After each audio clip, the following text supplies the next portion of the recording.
En RD Vial tenemos una sola misión: asistirte cuando sea necesario. Queremos que te sientas protegido, acompañado y apoyado en cada momento de tu viaje.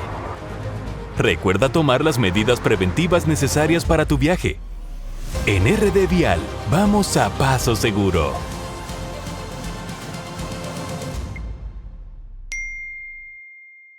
Mi primer pensamiento.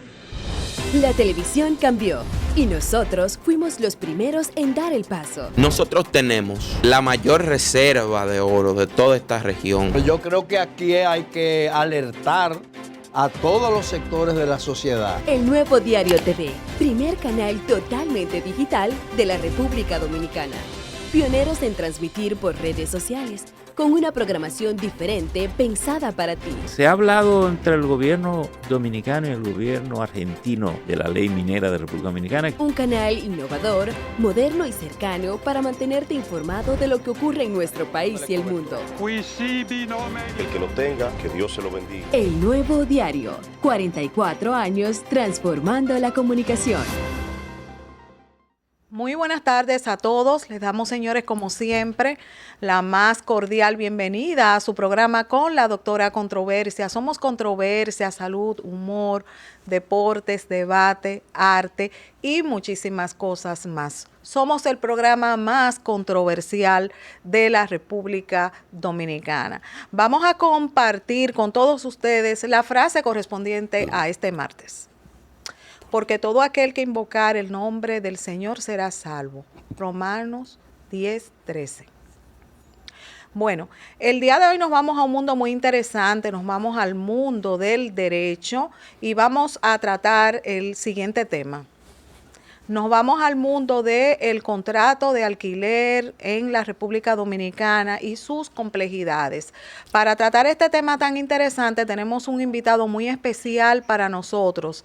Me refiero al licenciado Ángel de los Santos. Él es jurista, especialista en derecho civil, penal y laboral. Y con nuestro querido Ángel de los Santos vamos a tratar este tema que hay en este tipo de temas muchas complejidades y el doctor, el licenciado, pues va a llevar luz en este mundo tan importante relacionado al contrato de alquiler en la República Dominicana. Buenas tardes, Ángel, ¿cómo está usted? Bienvenido a su casa.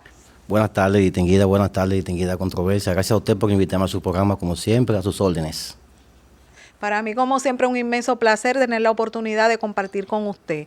Hoy nos vamos a un mundo muy importante, el mundo del contrato de alquiler y sus complejidades en la República Dominicana, y queremos pues iniciar con la siguiente pregunta.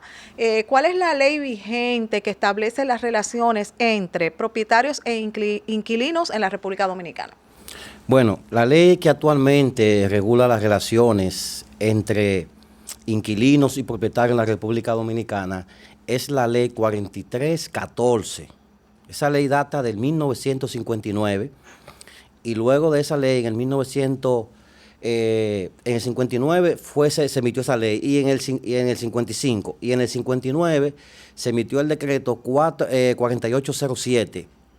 Ese decreto vino a fortalecer esa ley en cuanto a lo que eran las conciliaciones entre las partes. La ley del procedimiento y la conciliación se regió con el decreto ante el Departamento de Desahucio, Control de Desahucio, esa ley del 1959. ¿Qué debe de contener un contrato de alquiler? Bueno, el contrato de alquiler, este es un contrato que va a regir la relación entre inquilino y propietario y debe tener algunos datos que son importantes, muy importantes para la ejecución y procedimiento de dicho contrato. Por ejemplo, debe tener las generales de las partes, como son el nombre correcto del propietario, su cédula y su dirección. El nombre correcto del inquilino, su cédula y su dirección. Luego de eso debe tener la dirección exacta, milimétrica, de la dirección del lugar donde se va a alquilar. En vista de que si no tiene su número correcto, a la hora del inquilino realizar un contrato de alquiler con una de la EDE, entonces no se va a poder realizar ese contrato de alquiler porque no está la dirección exacta. Luego de eso, entonces debe de contener entonces el precio que debe pagar el inquilino con relación a la mensualidad y la modalidad, si va a ser pago por transferencia, si va a ser pago en efectivo. Luego de eso, el contrato de alquiler debe tener entre las partes, tanto la ley nueva como la ley vieja establecen que el propietario puede exigirle al inquilino un fiador solidario. En el hipotético y remoto caso de que el inquilino falte al pago, ese garante pueda cumplir con la obligación del inquilino que no ha cumplido. También debe tener el tema del depósito, que es un tema que se está discutiendo ahora con la nueva ley que reposa en el Congreso Nacional, se está discutiendo el tema del depósito. Entonces, en la ley 4314 de 1955 establece que eran 2 depósitos más 1, 2 depósitos más 1, siempre ese más 1 ha existido. Debe tener entonces la firma del notario, la firma de las partes, porque todos sabemos que si no está firmado el contrato no se compromete a las partes. Son de las generalidades que tiene que tener el contrato de alquiler para que pueda regir. Sí, licenciado, pero hay casos específicos en los cuales tanto el propietario como el inquilino hacen ciertos acuerdos verbales. Desde su punto de vista, que pueden ser acuerdos que se realizan inclusive ya cuando el bien está alquilado. ¿Qué fuerza tienen esos acuerdos? ¿Son legales? ¿Qué usted opina? Es como medio complejo el tema ahí. Sí, lo que pasa es que existen 2 tipos de contratos. El contrato que es el contrato expreso y el contrato que es el contrato verbal. Tiene la misma fuerza de ley. Solo va a depender de la calidad moral, de la ética, de esos valores que tiene la ética y la moral, de si esa persona va a cumplir con ese acuerdo. Si es una persona ética y pasa cualquier situación que se dé conflictivo ese acuerdo verbal y la persona tiene ética, es decir, el propietario o el inquilino tiene ética, ellos van a valorar la verdad con relación al contrato. Si no tiene ética, entonces va a negar los hechos con relación a lo que es. Entonces eso va a depender de la moral y la ética que tenga la persona al momento de que se haga litigioso el contrato en ese sentido. Porque si el contrato se hace litigioso entre las partes y está escrito, entonces, como dice el doctor Juan José Pérez Díaz, el muerto, el médico habla con el muerto. Entonces, nada más hay que leer el contrato y el contrato va a tener especificado todas las cláusulas que están ahí. Por eso es lo más recomendable es que siempre que se vaya a hacer un contrato de alquiler o de arrendamiento, se haga por escrito y que ahí conten todas las obligaciones, tanto del arrendador como del arrendatario, para que no haya situaciones en el futuro. ¿Quién es la persona que tiene que incurrir en el pago del contrato de alquiler? Bueno, usted sabe que ese es uno de los temas que tiene el proyecto de ley el proyecto de ley que cursa en el Congreso Nacional, ese tema de quién debe de pagar los gastos del contrato. Usted sabe que con la vieja ley, como ya le había dicho, lo pagaba el inquilino. Sí. El inquilino pagaba eso. Ahora bien, ahora en la nueva ley, creo que en el artículo 7 de la nueva ley, ella establece ahí que los gastos se van a correr por ambas partes, 50-50 por ambas partes. Ok. Hay en algunos casos que se estipula dentro del contrato el no llevar mascotas. No quieren perros, no quieren gatos. ¿Qué opinas? Bueno, usted sabe que en el Código Civil existe un artículo que dice que la convención entre las partes, el 1135 establece que la convención entre las partes tiene fuerza de ley.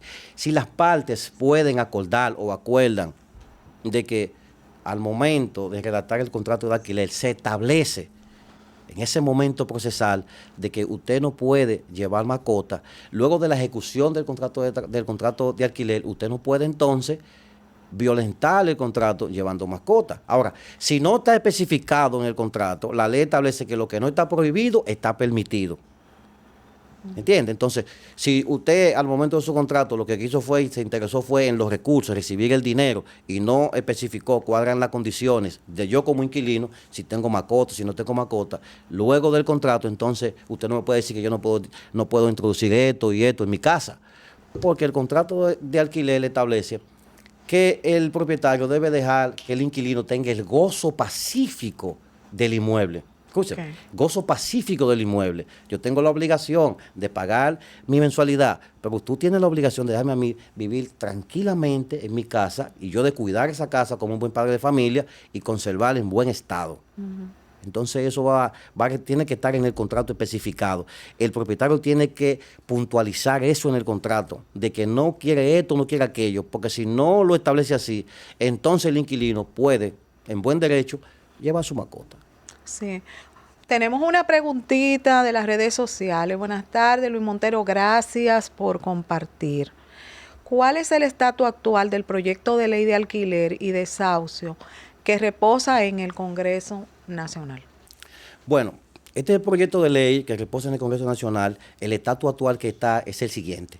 Este proyecto de ley, tenemos que puntualizar que este proyecto de ley fue introducido el 19 de agosto del año 2024 por el señor Alfredo Pacheco. Ya tiene 2 sesiones en la Cámara de Diputados y en una sesión que se dio de carácter urgente el 25 de junio, es decir, el mes pasado, fue aprobado.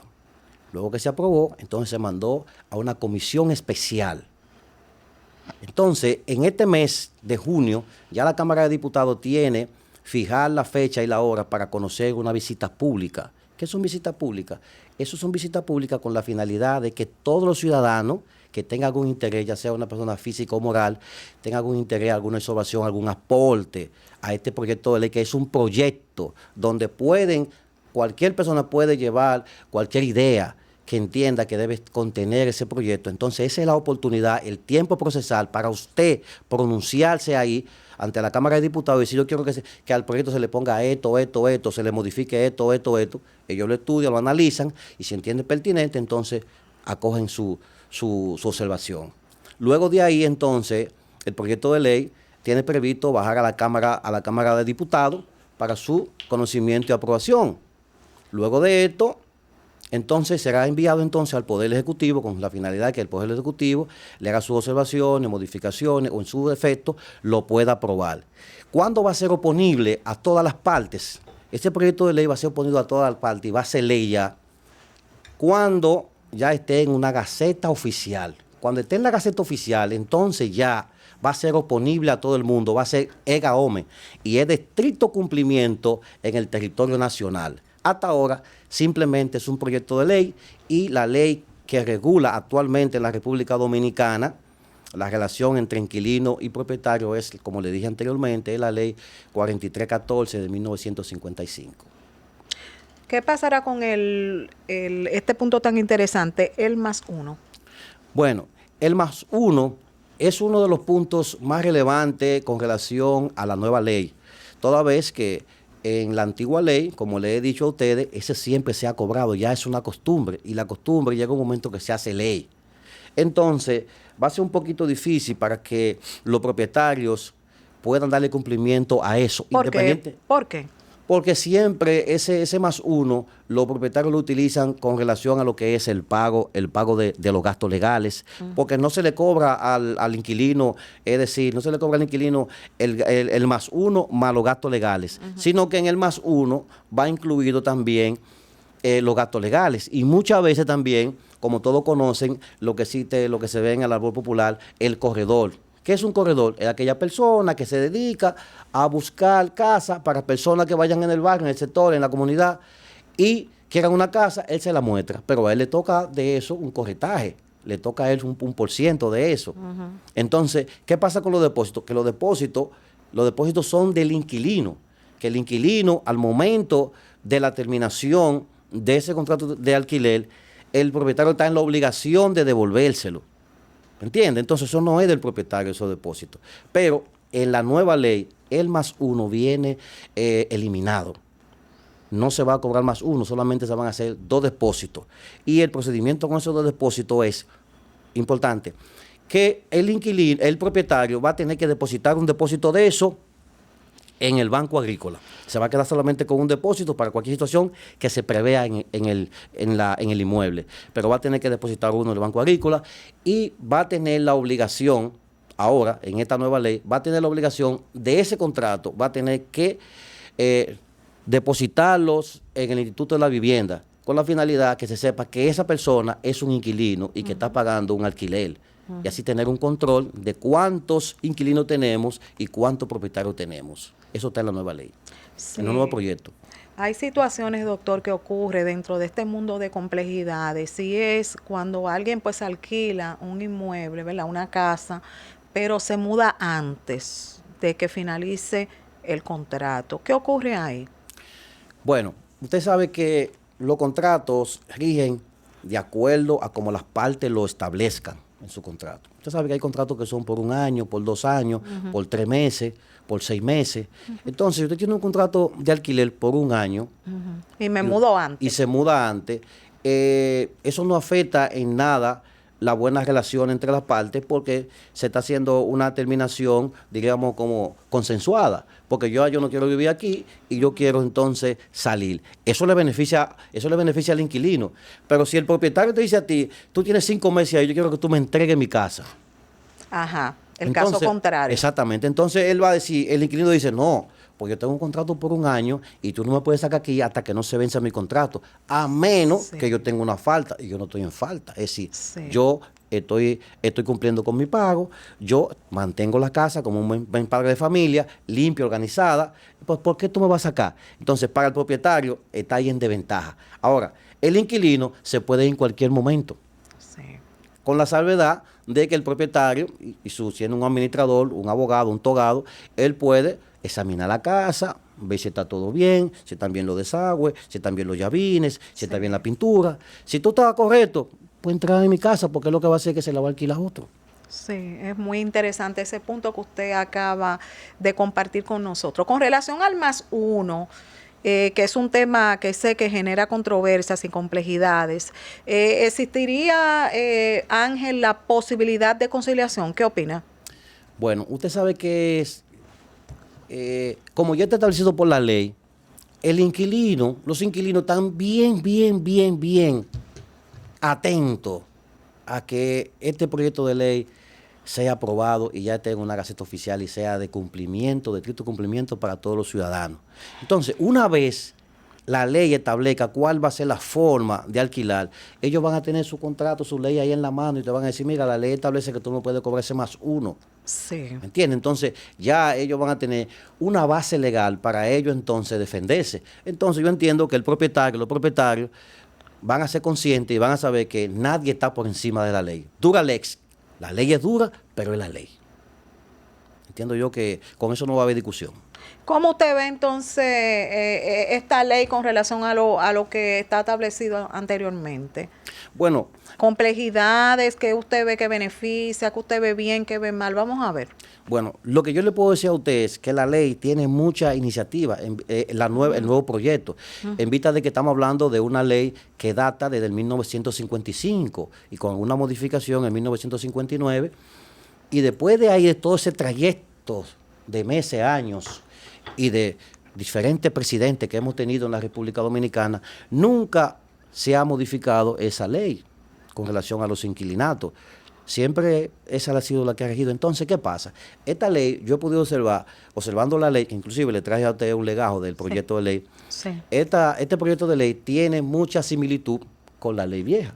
Lo único que tiene algunas diferencias que se vienen a connotar ahora con relación a la modernidad, a los nuevos tiempos. ¿Cómo cuáles, Ángel? ¿Cuáles usted puede compartir con nosotros? Bien, por ejemplo, mire, ahora mismo, en ese proyecto de ley, el propietario, si un inquilino está en falta de pago, el propietario, con un simple acto de alguacil y el contrato de alquiler, puede trabar un embargo retentivo en la cuenta de los bancos del inquilino.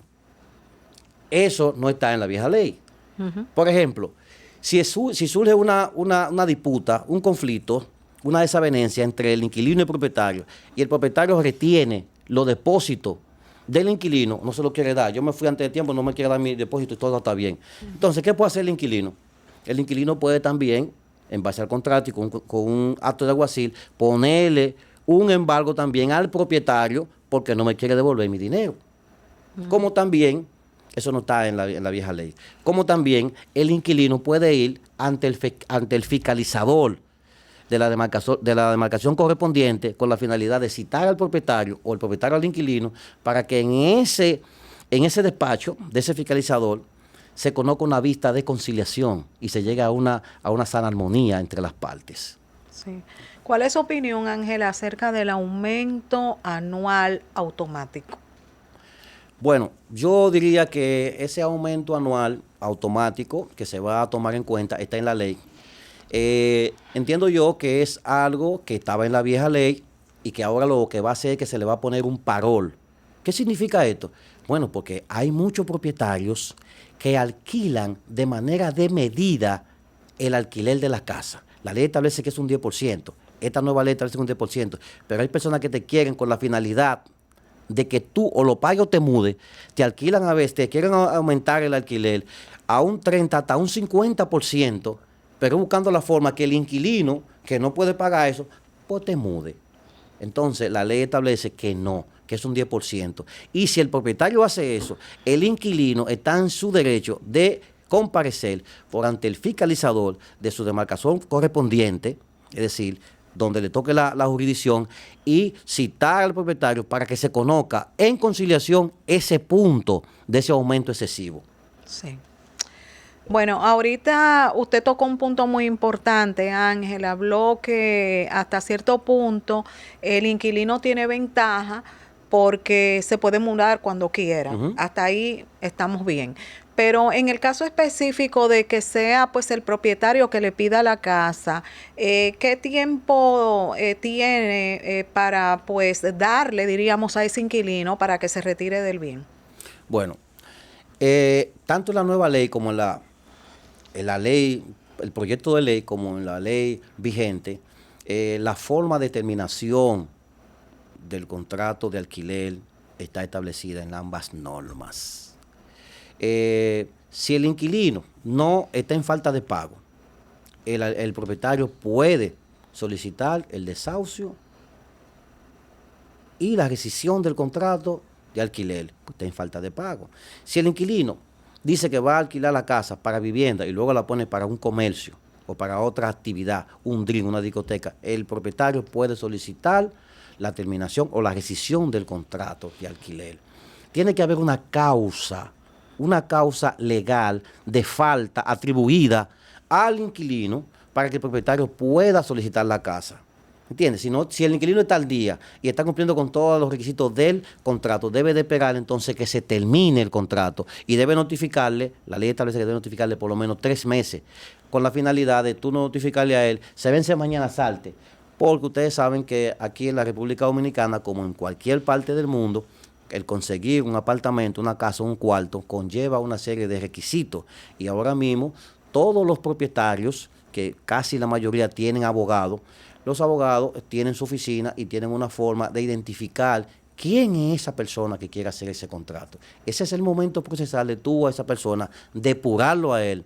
Si tiene problemas en data crédito, si es una persona que tiene una conducta no adecuada con relación a su movimiento, ¿me entiendes? Entonces, ¿dónde vivía esa persona? Tú tienes que investigar a ese nuevo inquilino porque tú quieres realizar un contrato de alquiler, tú no quieres realizar un problema, alquilar un problema. Tú quieres alquilar un inmueble, pero no quieres alquilar un problema. Y si tú no haces una buena investigación, entonces hay personas que se mudan en una casa y después que se mudan a una casa te pagan 1 mes, 2 meses, al tercer mes no te pagan más. Sí. Y en la ley vigente ahora mismo, usted tiene que entonces ir a primera instancia, apelación y a casación. ¿Me entiendes? Entonces, hay inquilinos que conocen la ley y saben eso. Ah, pues tú me demandaste.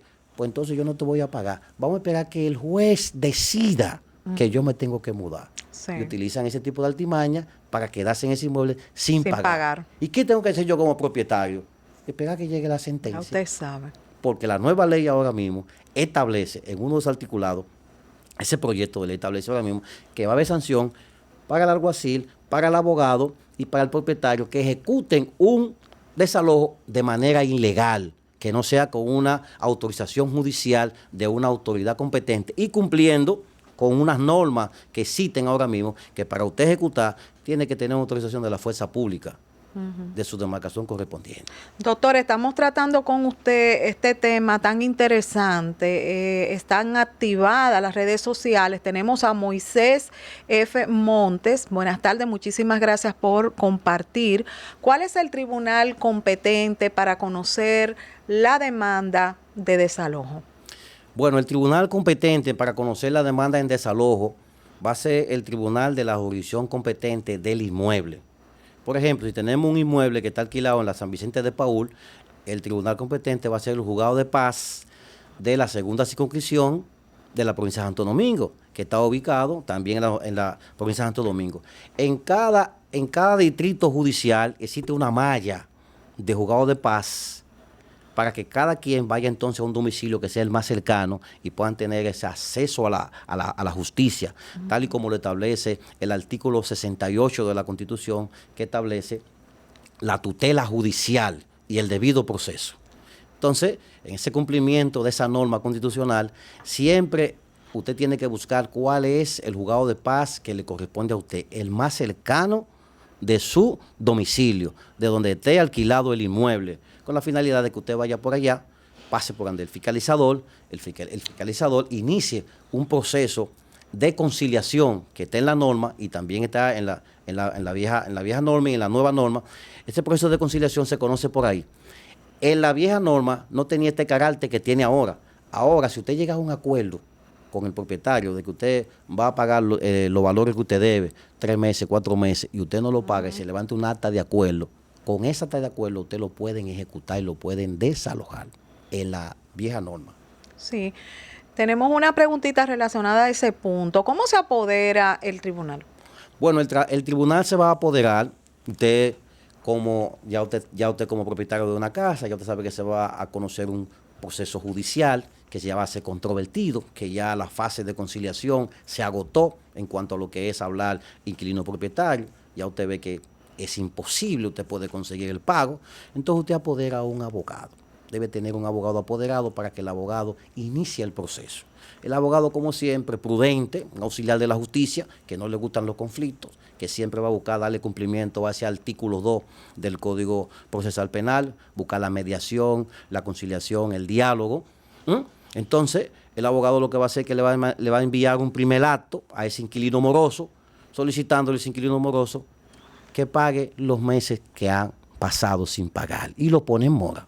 Sí. Le hace una tentativa de que va a ser demandado. Si no pega con eso, le da un día franco, entonces hace un acto de emplazamiento y lo cita al tribunal y ya ahí el tribunal entonces está apoderado del tribunal mediante una demanda en desalojo y pago de alquileres. Sí, tenemos otra preguntita de las redes sociales. Adelante. Ahora está con nosotros Ezequiel Ramírez. Buenas tardes, gracias por compartir. ¿Qué puedo hacer cuando me notifican una sentencia de desalojo?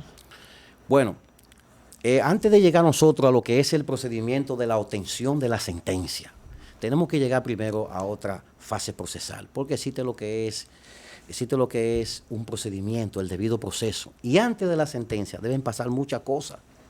Ya estuvimos hablando de la notificación, de la intimación, del emplazamiento.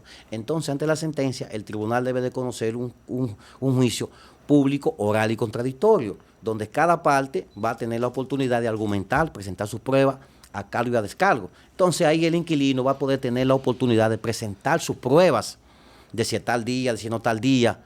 Igual que el propietario también va a presentar también su prueba de que esta persona pagó, la última vez que pagó fue tal mes y no ha pagado más.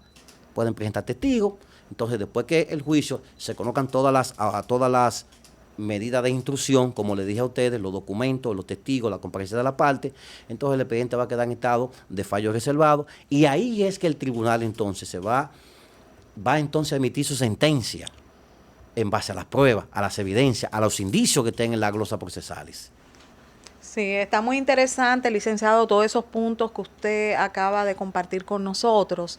Estamos hoy tratando las complejidades, ¿verdad?, que se presentan en este mundo tan interesante del contrato de alquiler. Existen casos en los cuales hay personas que dicen, licenciado, lo siguiente: yo no soy garante de nadie. En ese lío yo no entro. ¿Cuáles son las responsabilidades que asume un sujeto, una persona, pues una vez es garante de alguien? Bien, con relación a lo que son los garantes, Es bueno recordar que cuando una pareja, un hombre y mujer, están en amor, todo es paz, todo es bien, todo es armonía. Así pasa también con los contratos de alquiler. Cuando una persona va a alquilar un inmueble, todo es paz, toda armonía, todo es amor, Sí. todo es alegría. Entonces ahí, en esa alegría, el abogado le solicita, dame la cédula de un garante, y cuando él da la cédula del garante, entonces relata su contrato de alquiler, lo pone a él como garante, y tiene su cláusula, que se compromete como si fuera él mismo. Tiene que tener esa cláusula ahí, que me comprometo como si fuera yo mismo, en el hipotético y remoto caso que el señor fulano de tal no cumpla con el pago de su mensualidad. Entonces, con esa cláusula y esa persona estampa su firma, ya ahí tiene una responsabilidad civil de cumplir con el pago como si fuera el inquilino. Aunque el inquilino no pague, usted es responsable civilmente.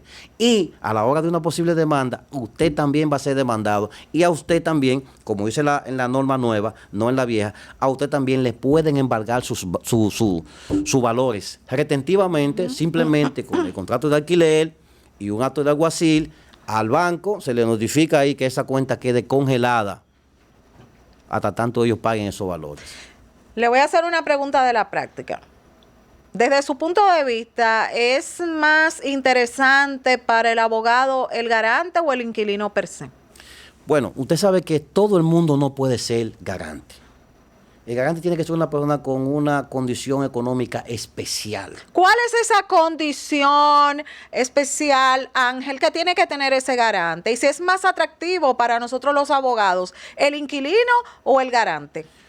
A nosotros lo que nos interesa es una persona que sea potable, que tenga recursos, que pueda pagar, porque nosotros lo que no queremos es conflicto, nosotros lo que queremos es que nos paguen la mensualidad con la finalidad de uno, darle su dinero al propietario y uno como abogado también cobrar también su por ciento, ya sea un 15, un 20 o un 10. Sí. Pero si hay conflicto, vamos a dejar de cobrar y vamos a tener que gastar viaje, cobre y viaje, lo que vamos a gastar mucha gasolina y perder tiempo. Nosotros por eso a los inquilinos que son potables, que son personas honestas y trabajadoras y cumplen con su deber, nosotros lo tratamos con mucho cuidado, con mucha delicadeza, como si fuera una dama, porque son inquilinos potables. ¿Cómo se trata una dama, Ángel? Te metiste ahora en un mundo muy controversial. ¿Cómo tú tratas a una dama? Vamos a ver. Bueno, a una dama hay que tratarla como si fuera una reina. A una dama siempre hay que complacerle en todo, porque es una dama. ¿Me entiendes? Entonces, si tú tratas a una dama bien y le das una garantía de que ella contigo no va a tener ningún tipo de conflicto, porque hay personas que un día salen con una dama y ya vienen de pasado. Entonces, esa dama siempre quiere tener un caballero, que sea un hombre que sea un caballero, un hombre que le garantice a ella que con él ella no va a tener ningún tipo de inconveniente ni problema, ni tampoco le va a faltar nada que necesite. Quiero agua, quiero una cerveza, quiero comida, quiero aquello. A la dama hay que complacerle en todo. Así son a los inquilinos que pagan. Mira, yo no te puedo pagar hoy. Sí. ¿Qué le decimos nosotros los abogados al inquilino? Si tú tienes que pagar el 30 y llega el 29 y tú no tienes esos recursos, tú me dices que me vas a pagar el día 5 o el día 6 o el día 3 y yo no cojo para tu casa a gastar esa gasolina y a perder ese tiempo. Simplemente tú me tienes que dar una llamadita, me manda un mensaje de WhatsApp de texto. No tengo el dinero hoy, doctor. Y otro día entonces uno va por allá y el inquilino se siente bien y yo también me siento bien. Claro. Porque ni pierde él, que voy yo a decirle 2 o 3 improperios, ni pierdo yo tampoco mi tiempo ni mi gasolina. Sí. Eso es así, distinguida. Todo lo importante son los acuerdos. Y la buena comunicación. Una comunicación efectiva es importante con las partes. Si usted le da un trato a un inquilino como de familia, como de hermandad, como de equipo, él se va a sentir con usted en confianza, de decirle, doctor, mire, yo hoy no tengo esos recursos. Porque muchas veces la gente se agobia cuando llega esa idea de pago y no tiene los recursos. Porque muchas veces los abogados, en vez de conciliar las cosas, lo que hacemos es que agravamos las situaciones. Los abogados tenemos que tener en cuenta que nosotros somos auxiliares de la justicia y que no podemos agravar la situación. Hay muchos casos donde hay abogados que ellos son el problema del conflicto, no es la parte, sino el abogado, porque siempre quieren buscar más recursos de lo que deben conseguir. Y tenemos que tener en cuenta, nosotros somos auxiliares de la justicia, no complicadores de la justicia.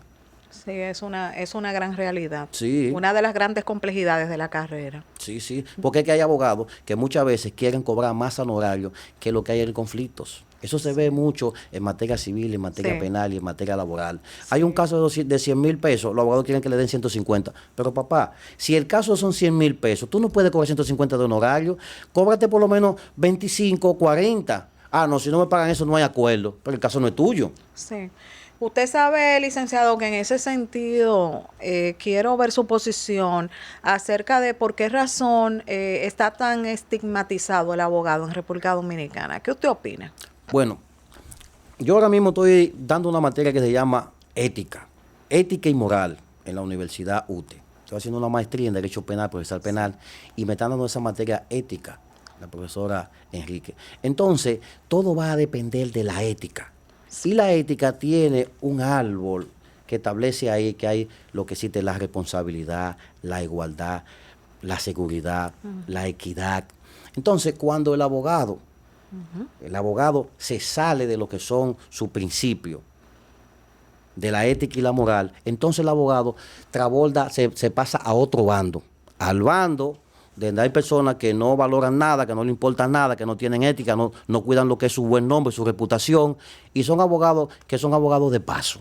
Sí. Hay abogados aquí en la República Dominicana que tienen un nombre.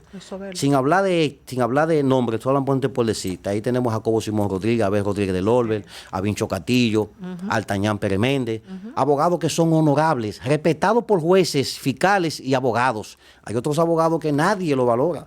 ¿Por qué? Porque no cuidan la ética.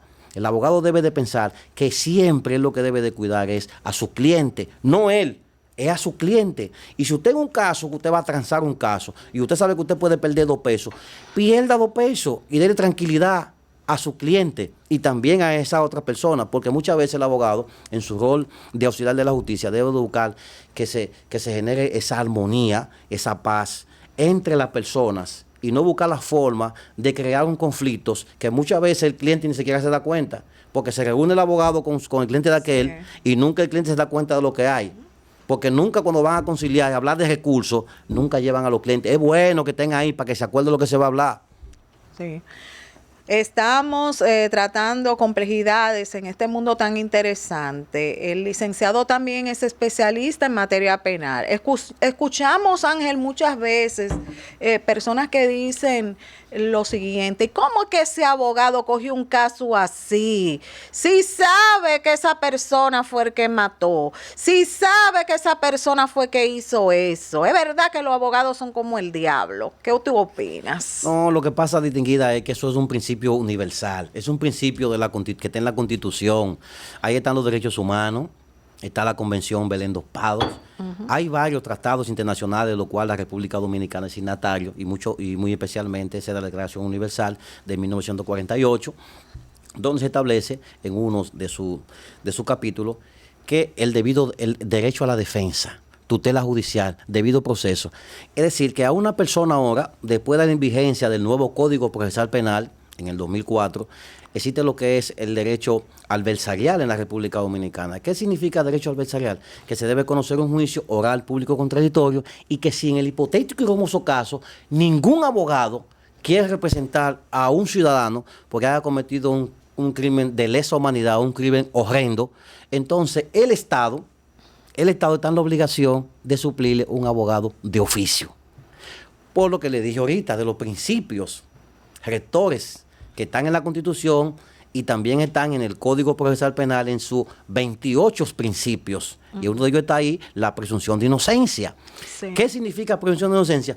Que independientemente de que un ciudadano haya cometido un hecho, el Estado, que tiene el poder fuerte del Estado, ahí tiene el Ministerio Público, que lleva la política criminal del Estado, el Estado tiene que demostrar y destruir esa presunción de inocencia en contra de ese ciudadano, porque si no, el tribunal entonces le va a ordenar su libertad pura y simplemente, le va a emitir una sentencia de absolución, porque hay que probarle a toda persona. No obstante, el imputado diga, yo cometí los hechos, el juez va a decir, no, porque eso va en contra tuya. El juez le dice al imputado, en el artículo 102 del Código Procesal Penal, 202 le dice, usted quiere hablar, usted no está obligado a hablar, usted no está obligado a declarar en su contra.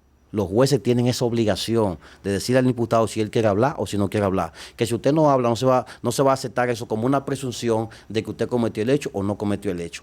Es el fiscal, el querellante, quien tiene la obligación de destruir la presunción de inocencia con la acusación y probar su acusación. De lo contrario, como le dije ahorita, hay que soltarlo. ¿Y cuáles son las complejidades, licenciado, que ocurre cuando le quitan la querella a alguien? Bueno, usted sabe que la querella va a depender de qué tipo de querella. ¿Usted me entiende? Porque existen varios tipos de querella.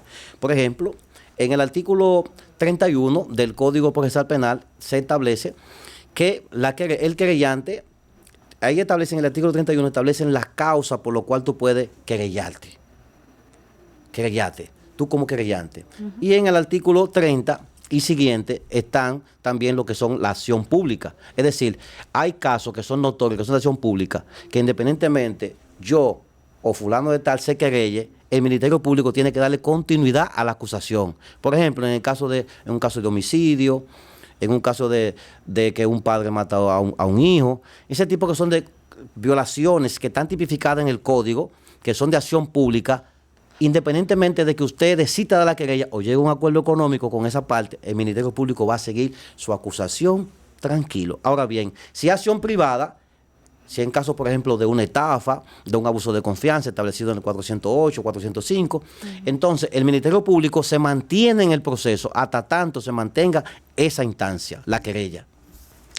Licenciado, ¿existe algún requisito en el caso específico de apelación por falta de pago? Bueno, sí.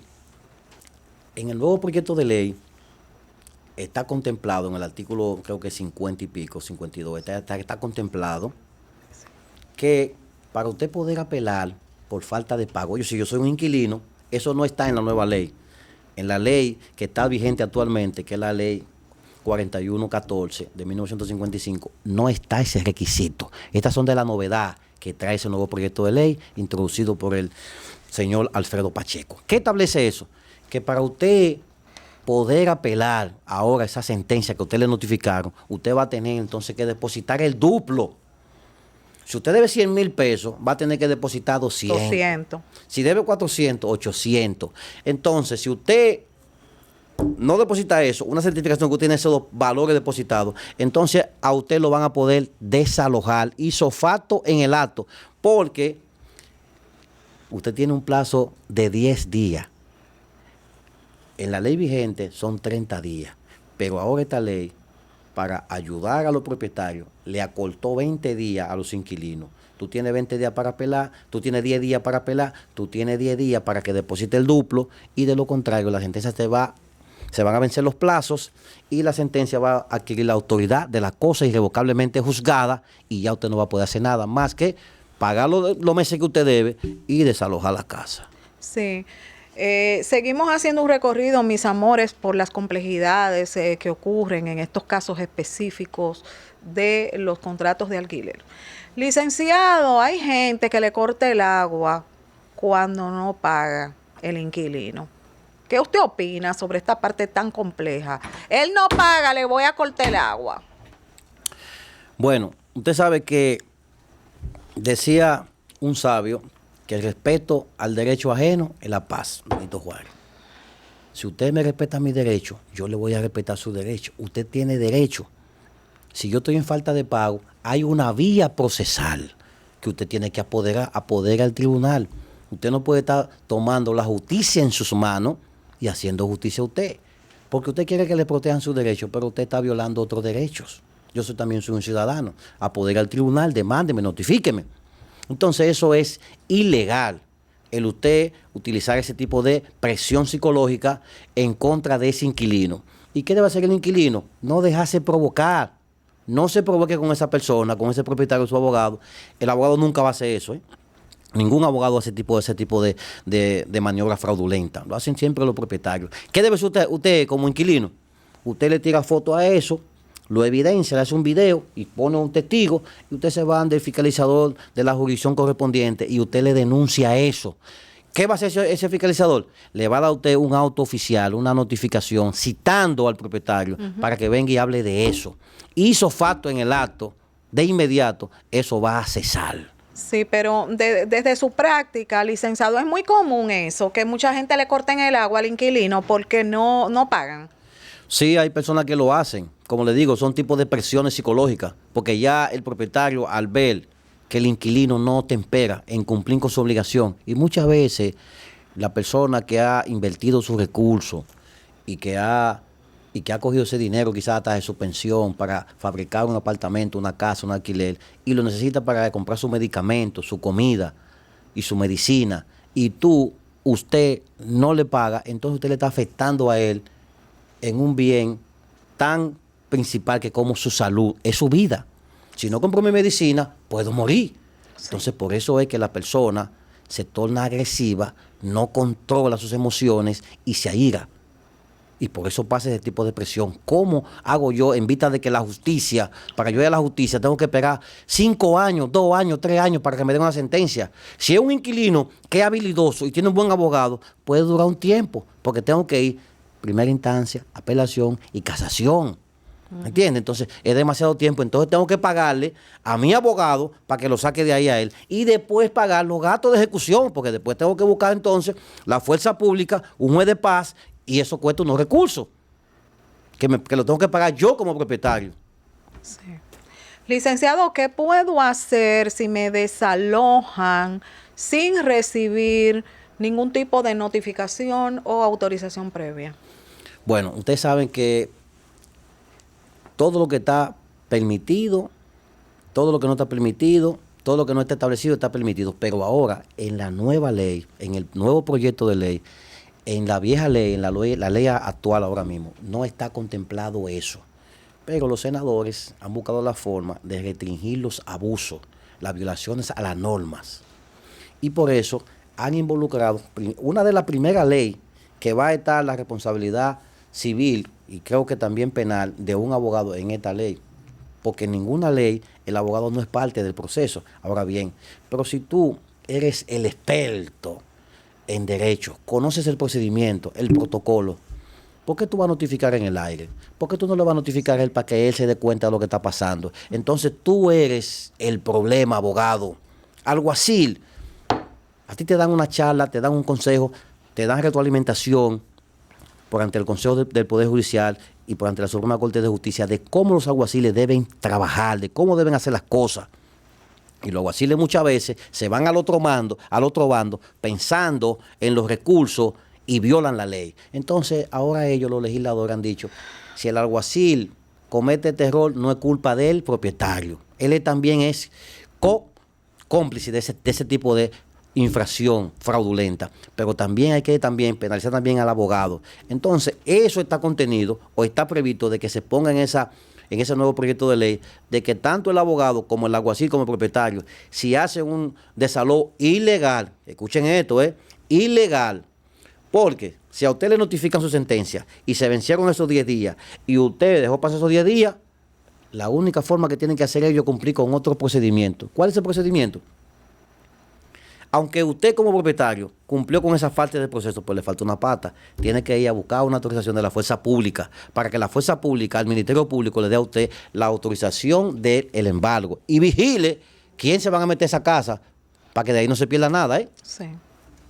Bueno, señores, miren, en este mundo de los contratos de alquiler ocurren demasiado complejidades. Yo creo que haríamos, licenciado, 50 programas y no terminaríamos. Hay un punto también que genera mucha complejidad y es el siguiente. Hay personas que alquilan un bien para uso de vivienda, pero lo utilizan para negociar. ¿Qué opina usted? ¿Qué situaciones genera esto?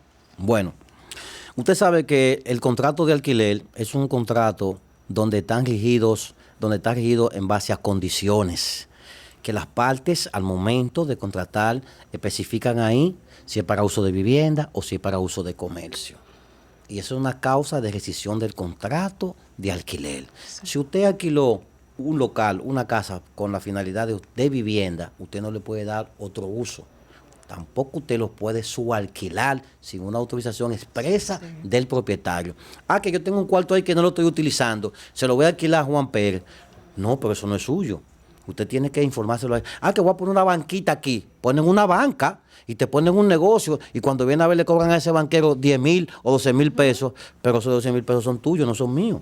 Entonces, todo, por eso le digo a ustedes y le aconsejo a ustedes que cuando vayan a redactar un contrato de alquiler o de arrendamiento, tienen que estar ahí todas las cláusulas que van a regir la vida entre esas dos personas, con la finalidad de que si uno de ellos los viola, entonces el otro pueda solicitar la rescisión o terminación de ese contrato. Sí. Si yo pagué, licenciado, y no me dieron el recibo, ¿cómo yo puedo probar que yo pagué? Bueno, usted sabe que la forma de probar en la comunidad de las pruebas tiene muchas aritas donde usted puede buscar la forma de probar. Bueno, yo le pagué, no le di un recibo, yo le escribo por WhatsApp.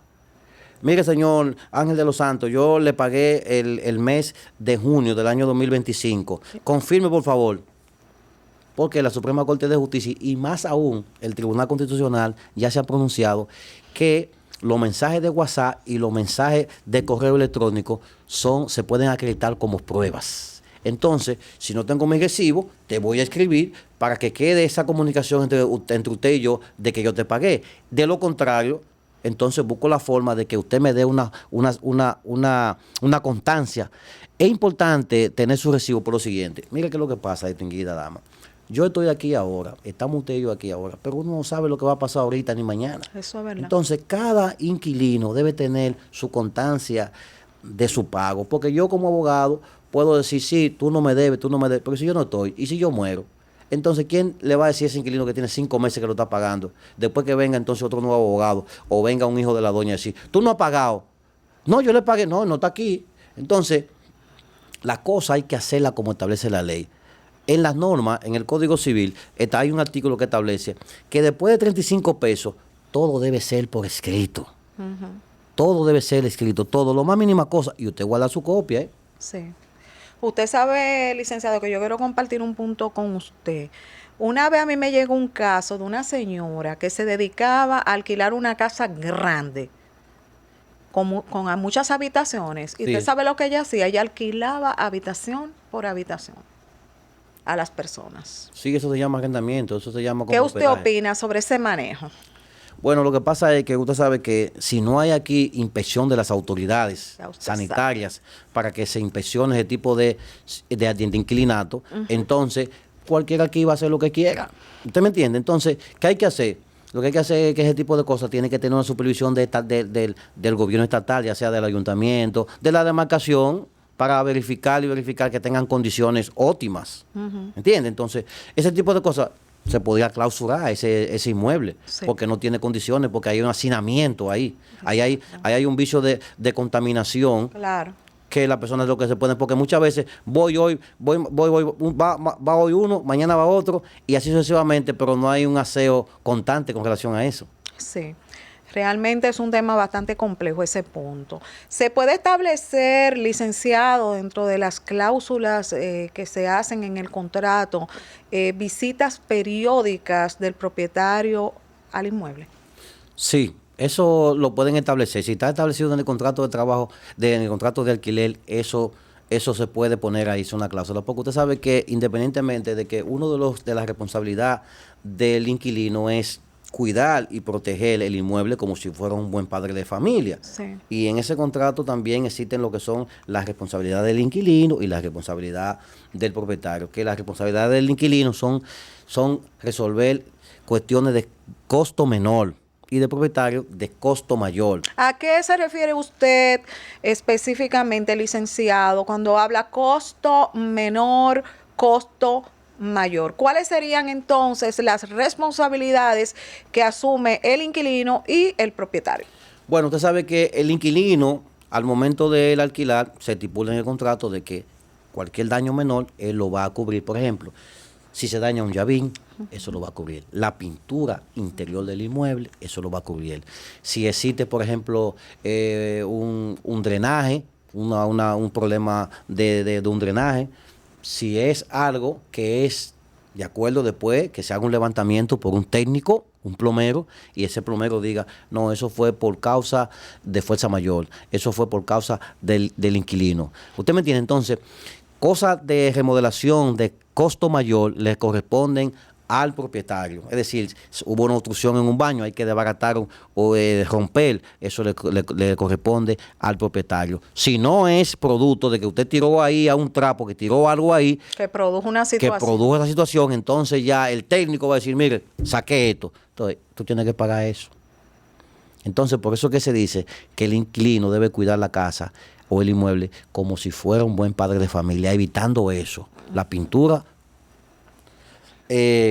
fuera de la casa le corresponde año por año al propietario. La casa se debe de pintar año por año porque hay que mantener ese inmueble en buen uso. Y como con la pregunta que usted decía anteriormente, cada cierto tiempo el propietario puede ir a la casa y supervisar, entrar. No es que usted va a entrar como si usted fuera el dueño de esa casa, no, usted pide permiso. Claro. Mira, yo quiero venir, quiero ir al baño, quiero observar la casa, ver cómo está, qué día puedo pasar por allá. Y las partes se ponen de acuerdo y él va. Ya ahí todo va a estar listo para cuando tú vayas, no va a estar nadie en un baño, nadie va a estar todo el mundo tranquilo. Usted entra y ahí usted verifica, está todo bien. Está bien, sí. Perfecto. Desde su punto de vista, licenciado, ¿cuál sería la duración máxima que debería de tener un contrato de alquiler? Bien, usted sabe que el contrato de alquiler, tanto en la nueva y vieja norma como en el proyecto, es de 1 año de vivienda. Ahora bien, existen otro tipo de contratos. Sí. Por ejemplo, el contrato de arrendamiento. Usted tiene un local comercial. Ese contrato ya las partes pueden acordar que sea de 2 años, de 3 años, de 4 años, con su respectivo aumento por año. Sí. Porque no se va a devaluar entonces el inmueble. Sí. 2 años, 1 año, dependiendo de lo que las partes acuerden. Sí, pero también dentro de esta gama de situaciones, licenciado, está lo relacionado a lo que sería la renovación automática. No, porque la renovación automática, eso es en el caso, yo tengo un buen inquilino, ese inquilino me paga bien, no tengo problema, no me da problema, entonces ¿qué yo hago? Renovo automáticamente el contrato bajo las mismas condiciones del contrato que regía la relación entre nosotros. Pero si el inquilino es una persona amorosa, hizo facto en el acto, llega el mes de vencimiento, 3 meses antes, yo le voy a notificar que ya yo no voy a renovar el contrato con usted. Esos son los inquilinos. Cuando se hace ese tipo de renovación automática, es cuando hay un inquilino que es una dama, que es un inquilino que es potable, que es un inquilino que paga al día, que no da problema. Hay inquilinos que están en casa, que ellos la arreglan, la pintan y se convierten en los dueños de esa casa. Usted quiere que ese hombre esté ahí siempre, que esa mujer esté ahí tranquilo, porque sí, es una bendición de Dios. Sí, pero hay una preguntita, licenciado, que le quiero hacer. Hay personas que duran muchísimos años en una casa, 20 años, 30 años, cosas así. Y después hay que darle cuarto para que se vayan de ahí y piden dinero. ¿Qué usted opina sobre eso? Bueno, lo que pasa es que existe lo que es los negocios que se hacen por abajo de la mesa, los negocios fraudulentos. Muchas veces existen personas que venden la casa, venden un inmueble y no le notifican al inquilino que lo están vendiendo. No, que me voy a mudar, que esto. En el nuevo proyecto establece que si usted va a vender ese inmueble, usted tiene que ofertárselo al inquilino. Mira, primero, yo voy a vender este inmueble, te lo oferto. Si tú no tienes los recursos, bueno, pues yo lo vendo. Entonces, con relación a eso de que hay que darle dinero, lo que pasa es que hay personas que, como le dije ahorita, no aplican lo que son los principios éticos, morales, esos valores. Pero licenciado, perdón que yo le estoy interrumpiendo ahí. No vamos a un mundo de que no es que usted la está vendiendo y que tiene que ofrecerle esa venta, que se sabe de ley que hay que poner de prioridad a la persona que está en el momento asumiendo el alquiler. Hasta ahí vamos bien. Bien. Pero yo quiero mi casa porque necesito irme a vivir ahí. Esa persona tiene 20 años ahí, 15 años, pero yo necesito mi bien. Entonces esa persona me dice, tú tienes que darme cuarto para que yo te la entregue. No, la ley no establece eso. La ley simplemente establece que si ustedes se ponen de acuerdo con relación a un monto, es decir, mira, yo me tengo que mudar de aquí, yo necesito 3 depósitos, 4 depósitos, me están pidiendo allí 3 depósitos, 4 depósitos, si tú me puedes ayudar. Si acuerdan eso, usted se puede mudar. Ahora, si la persona se retaca y no quiere salir, quiere usted que usted le dé recursos, entonces usted lo que hace es que va a la autoridad competente, porque ese título que usted tiene de propietario no se pierde y el Estado está en la obligación de garantizar el tenedor de un certificado de título, el Estado, y por eso, ¿quién es el Estado en esta jurisdicción? El fiscalizador, porque todo empieza por el juzgado de paz. Lo que hay que agotar es el debido proceso, es simplemente debido proceso. Simplemente. Consejo final, licenciado, sobre este tema tan complejo relacionado a los contratos de alquileres en la República Dominicana. Bueno, yo lo que le puedo aconsejar en este ámbito a los inquilinos y los propietarios que estén pendientes con relación a este nuevo proyecto de ley que va a regir las relaciones entre inquilinos y propietarios, y que lo observen, lo analicen, lo vean, y si quieren participar en la vista pública que va a tener presente el Senado en este mes, que participen los actores de la sociedad que quieran participar, con la finalidad que en esa oportunidad puedan introducir lo que ellos entiendan que debe tener ese proyecto de ley. Y los fiscales, los fiscalizadores, los jueces tienen que tener en cuenta que en este proyecto de ley tienen responsabilidad de cuando no asuman su rol, porque los legisladores han buscado la forma de ponerle un poquito de régimen de consecuencia tanto a los propietarios, abogados, alguaciles, jueces, fiscales, como también a los inquilinos. Entonces es un proyecto de ley muy novedoso. Les recomiendo que todos traten de obtenerlo. Muy interesante ese punto que acaba de compartir con nosotros el licenciado Ángel, el estar pendiente a lo que es este nuevo proyecto de ley. Redes sociales y números de contacto. Bueno, mi teléfono es 829-905-5155 y las redes sociales las haremos llegar en su momento. Muchísimas gracias, licenciado, de verdad, por compartir con nosotros esta tarde sus conocimientos sobre este tema tan complejo relacionado al mundo del derecho, relacionado al mundo de los alquileres en la República Dominicana y sus complejidades. Bueno, mis amores, hemos llegado al final de esta entrega maravillosa correspondiente a este martes. Será hasta mañana, si papito Dios lo permite. Soy Crismelis Brito Padilla, su doctora controversia. Hasta mañana, mis amores. Bye.